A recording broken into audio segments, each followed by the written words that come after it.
इमरान खान ने ये ममनुआ फंडिंग को अपने ज़ाती इस्तेमाल में नहीं लेके आया। इलेक्शन कमिश्नर एक पार्टी बना हुआ है और वो वन साइडेड फैसले दे रहा है। मजहबी जमातें हैं, कभी उनके अकाउंट किसी ने चेक किए कि ये पैसे कहाँ से आते हैं?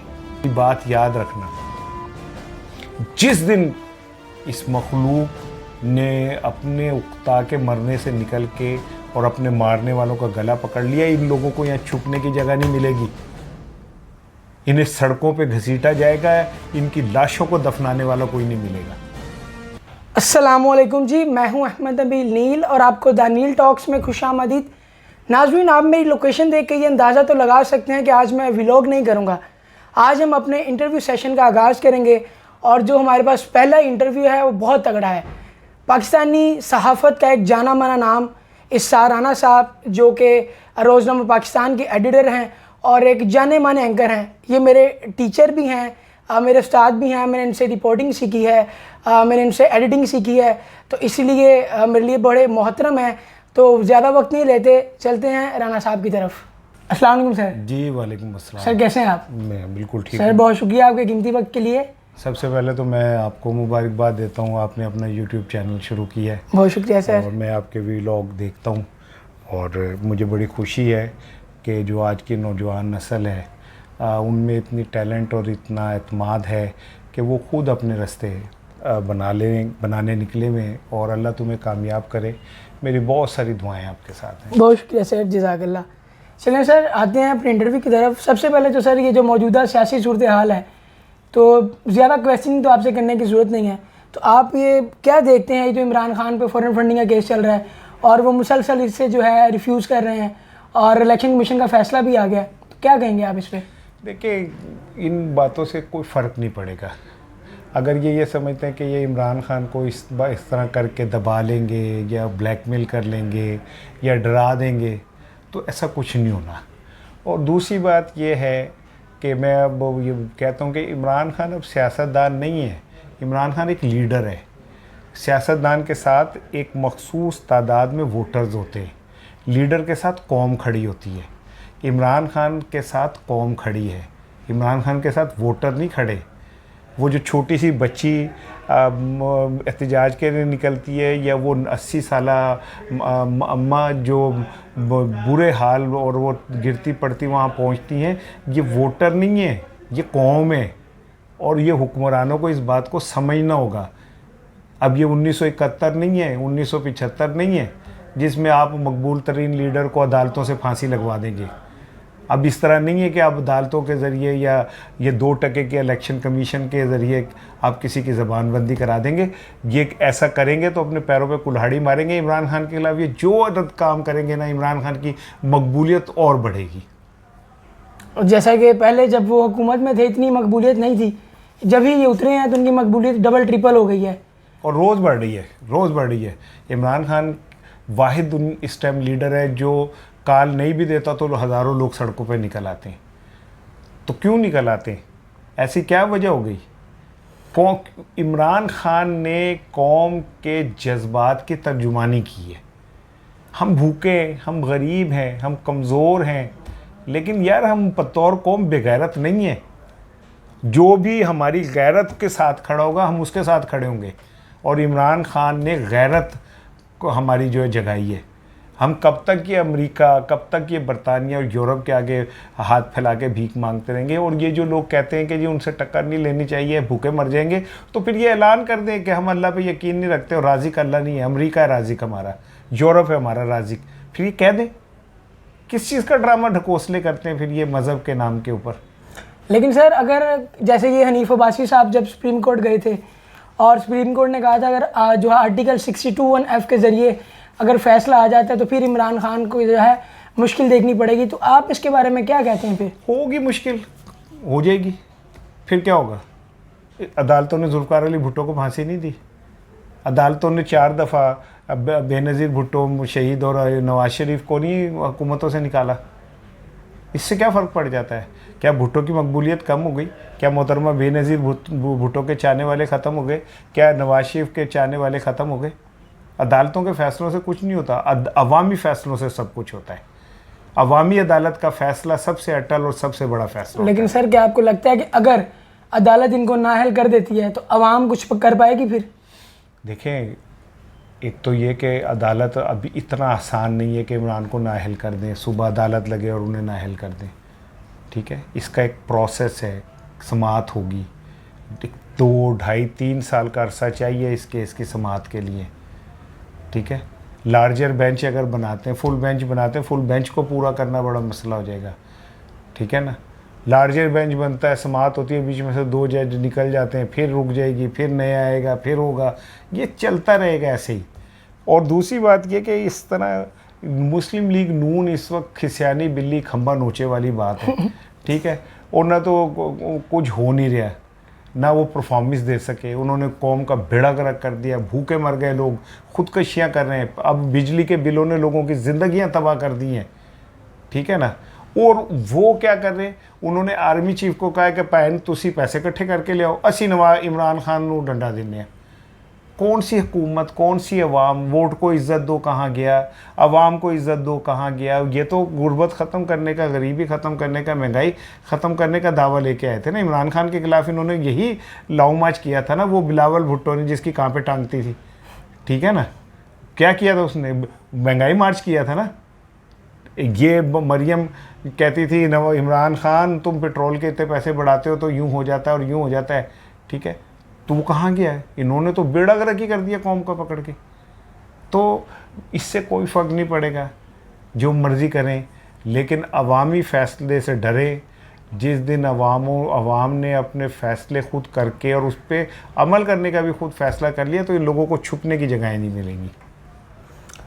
सर देखें, पाकिस्तान की जो सियासत है, आप देखें वज़ीर आला एक और पार्टी का है, वज़ीर आज़म एक और पार्टी का है, वज़ीर ख़ारजा एक और पार्टी का है। तो क्या आप इसके बारे में, आप क्या, इस खिचड़ी को आप क्या नाम देना चाहेंगे? कौमी हुकूमत, ये इसे कौमी हुकूमत कहते हैं। सब जमातों जो है ना वो इक़्तिदार में और सब जमातें अपोजिशन में। तो इसको कोई बेहतरी नज़र आ रही है आपको फ्यूचर में या नहीं? इर्तका का अमल तो है ना, जमहूरियत इर्तका का अमल है ना। इसी तरह आहिस्ता आहिस्ता टूटते फूटते टकराते गिरते रहते कोई रास्ते निकल आएंगे, निकलेंगे इंशाल्लाह निकलेंगे। अच्छा सर, मैं आपसे एक और सवाल करना चाहूँगा। आप क्या कहते हैं, ये ख़बरें आ रही हैं कि जो परवेज़ इलाही साहब हैं उन्होंने इमरान खान को ब्लैकमेल करना शुरू कर दिया है काबीना के जो है उस मामले पे, क्योंकि वो चाहते हैं इलेक्शन ना हो। तो आप क्या समझते हैं कि पंजाब की जो सूरत हाल है वो किस तरफ जा रही है? पंजाब की सूरत हाल उसी तरफ जाएगी जिस तरफ इमरान खान चाहेंगे। और परवेज़ इलाही इमरान खान से बाहर नहीं है, ना इमरान खान से बाहर जा सकते हैं। अब परवेज़ इलाही के पास कोई और ऑप्शन नहीं बची है, वो इमरान खान के साथ खड़े होंगे। अगली सारी सियासत उन्होंने इमरान के साथ ही करनी है।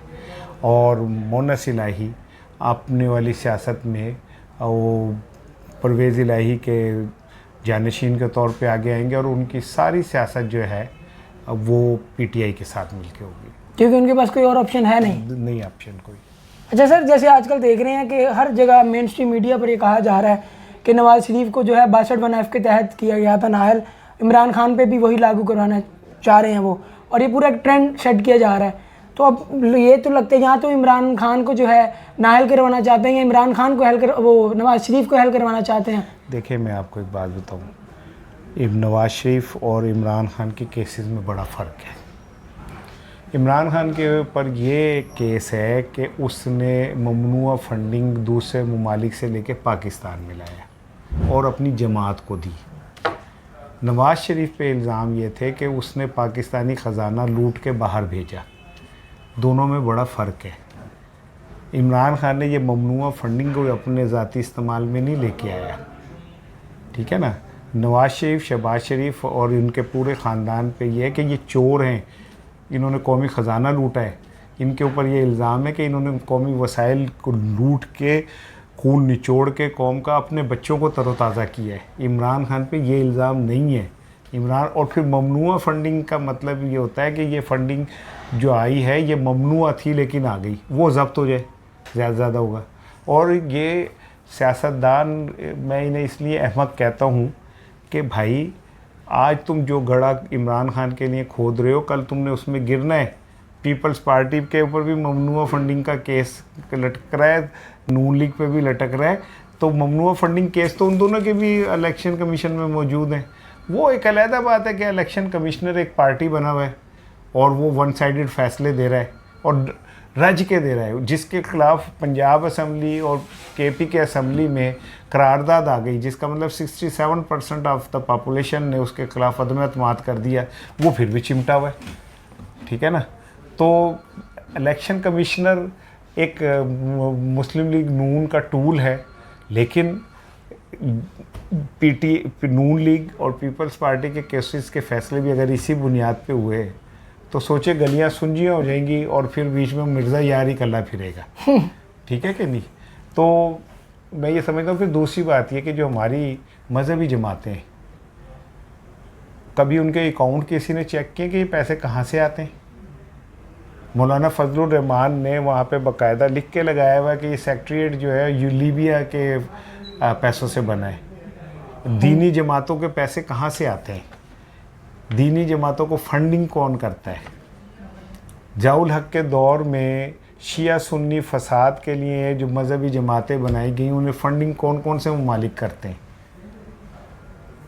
आप खाली पीटीआई को पकड़ के बैठ रहे हैं क्योंकि पीटीआई इमरान खान, अब देखो कि सारे इदारे, सारे सियासतदान, सारे चोर उचक्के एक ही शख्स के खिलाफ है और वो एक कल्ला ही है।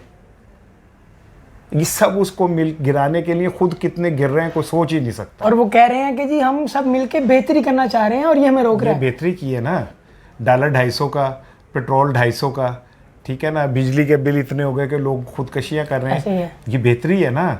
लोग भूखे मर रहे हैं, बेहतरी है। लोगों को खाने को नहीं मिल रहा, बेहतरी है। लोगों के लिए ज़िंदगी जीरन हो गई, बेहतरी है।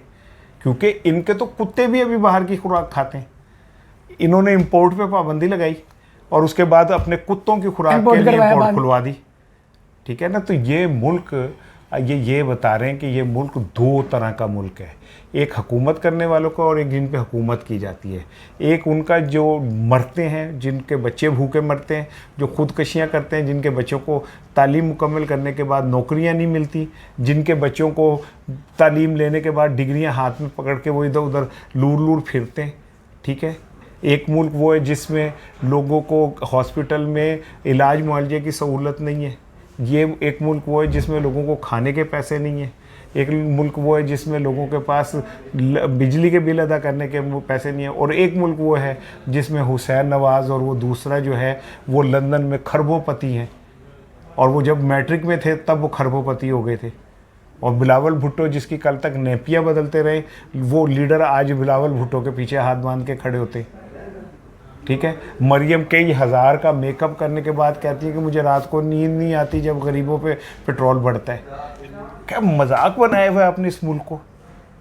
आप गरीबों को मारते हैं और फिर उनके जख्मों पे नमक छिड़क के कह मार लगाते।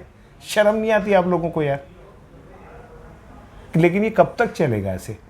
ये मेरी बात याद रखना, जिस दिन इस मखलूक ने अपने उकता के मरने से निकल के और अपने मारने वालों का गला पकड़ लिया, इन लोगों को यहाँ छुपने की जगह नहीं मिलेगी। इन्हें सड़कों पे घसीटा जाएगा, इनकी लाशों को दफनाने वाला कोई नहीं मिलेगा। डरें उस वक्त से। हर चीज़ का एक हद, एक वक्त होता है। डरें उस वक्त से जब ये गरीब लोग जो है ना, उनके हाथ इनके गिरेबानों तक पहुँचे। तो चलें सर, बहुत शुक्रिया आपकी कीमती वक्त के लिए। नाज़रीन, उम्मीद करता हूँ कि राना साहब के जितने भी जवाबात हैं आप इससे बड़ा मुस्तफ़ीद हुए होंगे। यकीनन उन्होंने बड़ी फैक्ट्स के ऊपर जो है बात की है। तो इसी के साथ अपने मेज़बान को दीजिए इजाज़त। हम मिलते हैं अपनी अगली वीडियो में। और सिर्फ यही नहीं, ये ख़त्म होगी बात, हम अब आवाम में निकलेंगे और आवाम से भी जाके जानेंगे वो उनका इसके बारे में क्या कहना है, वो क्या ख्याल रखते हैं। तो मुझे दीजिए इजाज़त, अपना बहुत सा ख्याल रखिएगा। अल्लाह हाफ़िज़।